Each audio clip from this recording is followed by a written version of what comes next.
Hello guys, Sushma here. కొత్తగా మన ఛానల్కి 2-3 రోజుల్లోనే 500 సబ్స్క్రైబర్స్ వచ్చారు. వాళ్ళందరికీ welcome to the channel and thank you so much for subscribing to my channel. కొత్తగా చూసే వాళ్ళకి నా ఛానల్లో క్రిప్టో ప్లస్ బ్లాగ్స్ ఈ 2 పోస్ట్ చేస్తాను. మీకు నచ్చితే మీరు కూడా సబ్స్క్రైబ్ చేసుకోవచ్చు. సో మీరు నా ఫేస్ని యూట్యూబ్లోనే కాకుండా ఇంకొక సోషల్ మీడియా ప్లాట్ఫామ్లో కూడా చూడొచ్చు. అది ఇన్స్టాగ్రామ్.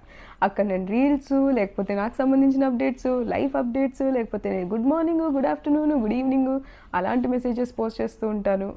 మీకు అవి ఇంట్రెస్ట్ ఉంటే అక్కడ కూడా నన్ను ఫాలో చేసి మీ సపోర్ట్ అనేది తెలియజేయచ్చు. Okay, moving on to the topic. నేను లాస్ట్ 2-3 డేస్ ముందే ఒక న్యూస్ని షేర్ చేసుకున్నాను. ఇలాన్ మస్క్ ట్విట్టర్ కొనబోతున్నారు అని చెప్పి.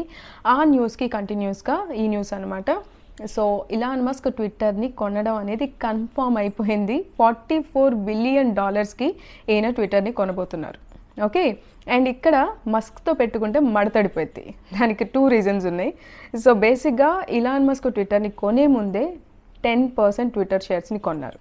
ఒక్కసారి ఈయన ట్విట్టర్ని కొంటున్నారని వార్త వచ్చిన తర్వాత ట్విట్టర్ షేర్స్ అనేవి 6%కి పెరిగాయి. సో ఒక్క దెబ్బకి 2 పిట్టలు. ఆయన కొన్న 10 షేర్స్కి 10% ప్లస్ ట్విట్టర్. ఓకే, అండ్ దీనికి బోనస్గా డోజ్ కాయిన్ ప్రైస్ 20% పెరిగింది. అండ్ ఇంకొక బోనస్ న్యూస్ కూడా చెప్తాను. May 8న SNL show, Saturday night live show, ఈ షోలో ఆయన డాగ్ డాడీ అన్న పేరుతో రాబోతున్నారు. సో May 8న ఖచ్చితంగా డోజ్ కాయిన్ ప్రైస్ పెరిగే ఛాన్సెస్ అనేది ఉంది.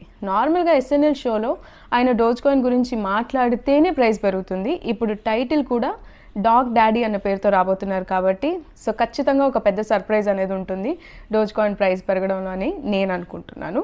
ఓకే, సో ఇప్పుడు ట్విట్టర్ సైడ్ గురించి మాట్లాడుకున్నట్లయితే ఈ ట్విట్టర్ CEO వచ్చేసి పరాగ్ అగర్వాల్. ఈయన ఇండియన్ అనమాట. ఇంతకుముందు జాక్ డార్సే పనిచేసేవారు. ఆ తర్వాత పరాగ్ అగర్వాల్ వచ్చారు. ఆయన వచ్చి 1 year అయింది. ఆ 1 yearలో జరిగినటువంటి అద్భుతమే ఇలాన్ మస్క్ ట్విట్టర్ని కొనడం అనేది.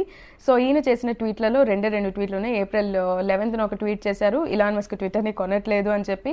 ఆ తర్వాత రీసెంట్గా చేశారు, ఇలాన్ మస్క్ ట్విట్టర్ని కొంటున్నారు, confirm, thank you to the team అని చెప్పేసి. సో మస్క్ మామ చేసిన ట్వీట్ ఏంటో చూద్దాం.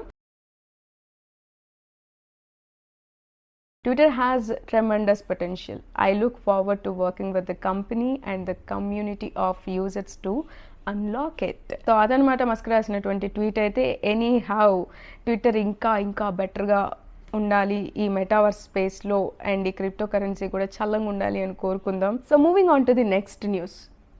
కాయిన్ బేస్ ఇండియాలో క్రిప్టో కరెన్సీ ట్రేడింగ్ని April 7th నుంచి స్టార్ట్ చేసింది అండ్ ఒక అనౌన్స్మెంట్ ఇచ్చింది. ఇప్పుడు మీరు UPI ద్వారా కూడా క్రిప్టో కరెన్సీలో ట్రేడింగ్ చేసుకోవచ్చు అని చెప్పి.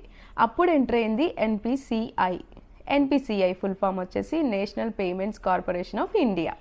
సో ఇది UPI ట్రాన్సాక్షన్స్ని చూసుకుంటుంది అనమాట. UPI అంటే యూనిఫైడ్ పేమెంట్స్ ఇంటర్ఫేస్. సో ఇవి NPCI అండర్లో ఉంటాయి. NPCI వచ్చేసి reserve bank of India, RBI ఇన్ఛార్జ్గా ఉంటుందన్నమాట వీటన్నిటికీ. సో NPCI వచ్చి చెప్పింది ఏంటి అంటే, వీళ్ళు ఫారెన్ నుంచి వచ్చినారు కదా, ఇప్పుడే వాళ్ళకి తెలియదు కదా మన దేశంలో ఎట్లా జరుగుతుంది ఏంటి అన్నది. వీళ్ళు UPI అనుకుంటే చేసేసుకోవచ్చు అనుకున్నారు. సో అట్లేం లేదు, వీళ్ళు తీసేస్తారులే, ఇప్పుడు నేను చెప్తాను అని చెప్పి చెప్పింది. అయితే ఇదే చూసుకున్న బ్యాంక్స్ ఏం చేశాయంటే లైన్ కట్టినాయి. మరి నెక్స్ట్ స్టెప్ ఏంటి, ఎప్పుడు చాలు చేస్తున్నాం, నువ్వు పర్మిషన్ ఇస్తున్నావా లేదా NPCI అని చెప్పి వాళ్ళ దగ్గరికి వెళ్ళి అప్పీల్ చేసుకోవడం జరిగింది. దానికి NPCI స్ట్రైట్గా ఒక మాట వచ్చి చెప్పింది, ఇప్పుడు అప్పుడే కాదు, రెగ్యులేషన్స్ సక్కంగా జరగట్లేవు మన ఇండియాలో. సో మనకి RBI వచ్చి చెప్తే ఏమైనా చేసేది లేదు, నాకంటే పెద్ద హెడ్ కదా ఆయన అని చెప్పి NPCI వచ్చి చెప్పింది అనమాట. ఇదంతా మీకు చిన్న స్టోరీ లాగా చెప్పాను నేను యాక్చువల్లీ, ఒక అఫీషియల్ న్యూస్ని పట్టుకొని. బట్ ఎనీహౌ చాలామంది కమెంట్స్లో నన్ను UPI ట్రాన్సాక్షన్స్ లేవు, UPI ట్రాన్స్ఫర్లు చేసుకోలేకపోతున్నాం, ఎట్లా అని అడిగారు కదా. దానికి అంత థియరీ వచ్చేసి ఇదన్నమాట రీజను. అట్లా నడుస్తుంది, వెనుక ఇంత థియరీ ఉంటుంది, మనం అర్థం చేసుకోవాల్సింది అనేది మీకు తెలుస్తుంది అని చెప్పి ఈ విషయాలన్నీ చెప్తున్నాను. సో ఎనీహౌ మనం Wazirxలో అయితే కొన్ని బ్యాంక్స్ ఉన్నాయి. ఆ బ్యాంక్స్లో UPI ట్రాన్స్ఫర్లు చేసుకోవచ్చు. ఎందుకంటే ఆ బ్యాంక్స్ NPCIతో ఇంకా మా ఫండ్స్ లాస్ అయినా ఏమైనా పర్వాలేదు, మేము చేయాల్సిందే UPI ట్రాన్సాక్షన్స్ అనుకున్న బ్యాంక్స్ ఒక 4-5 Wazirxలోనే. మిగతా కాయిన్ స్విచ్ కుబేర్ కానీ కాయిన్ డిసెక్స్ కానీ మనం వాడట్లేదు కాబట్టి మనకు దాని గురించి వివరాలు అనేది తెలియదు అనమాట. సో వజిరిక్స్ నేను యూజువల్గా ఎక్కువ వాడతాను కాబట్టి నాకు దాని గురించి మాత్రమే ఒక ఐడియా ఉంది.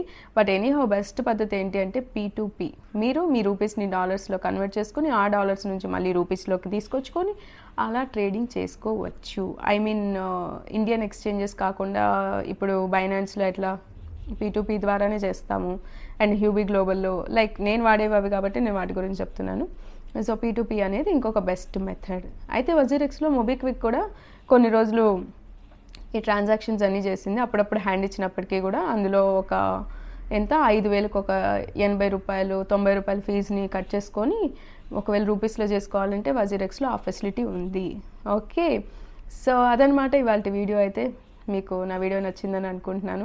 మళ్ళీ రేపు వీడియోతో కలుద్దాం. Until then keep smiling and take care. మీరు చేయాల్సిన 3 పనులు గుర్తున్నాయి కదా, లైక్, కమెంట్, షేర్, అండ్ మీ ఫ్రెండ్స్కి షేర్ చేయండి, సబ్స్క్రైబ్ కూడా చేసుకోండి.